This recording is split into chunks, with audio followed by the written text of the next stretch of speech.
आम्ही एवढंच सांगणार जनतेला की जे आज चाललंय ते तुम्ही बघा. आम्ही 5 वर्ष तुमच्यासाठी रस्त्यावर म्हणजे सर्वजणच, आमचा उमेदवार पण असतो, आम्ही पण असतो.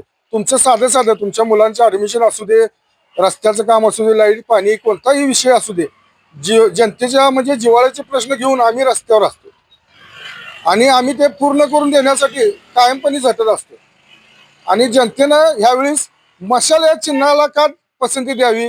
कारण आज जर कुठं बघितलं तर पूर्ण आमचे मुख्यमंत्री उद्धव साहेब होते, तर त्यांनी पण जे म्हणजे कोरोना काळात केलं किंवा शेतकऱ्यांची कर्जमाफी एका झटक्यात केली.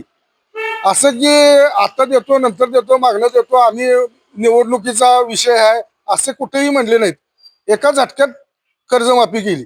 तसंच कोरोना काळात इतर राज्यातनी जर बघितलं तर काय म्हणजे इतकी बेकार परिस्थिती, नदीत प्रेतं टाकली जात होती, रस्त्यावर जाळली जात होती. तर तसं महाराष्ट्रात कुठेही झालं नाही. त्याच अनुषंगानं आम्ही शिवसैनिक म्हणून आम्ही इथं काम करत आहे. आम्ही आज प्रचारला गेलो तर जाताना आम्ही चहा पाणी सगळं त्यांच्याकडे मागत नाही का, की आमच्या उमेदवाराची म्हणजे राजू यादव म्हणून आम्ही 20% झटत असेल तर पक्ष म्हणून आम्ही 80% त्यात झटतोय.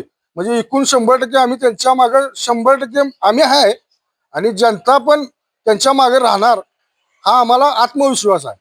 आणि म्हणूनच मशाल या चिन्हालाच पसंती द्यावी लोकांनी, ही मी त्यांना कळकळीची विनंती करतो. हे आहे गोकुळचं श्रीखंड, अगदी जिभेवर रेंगाळणार. जिभेवरच नाही तर मनावरही रेंगाळणार. गोकुळ श्रीखंड, मनावर रेंगाळणार.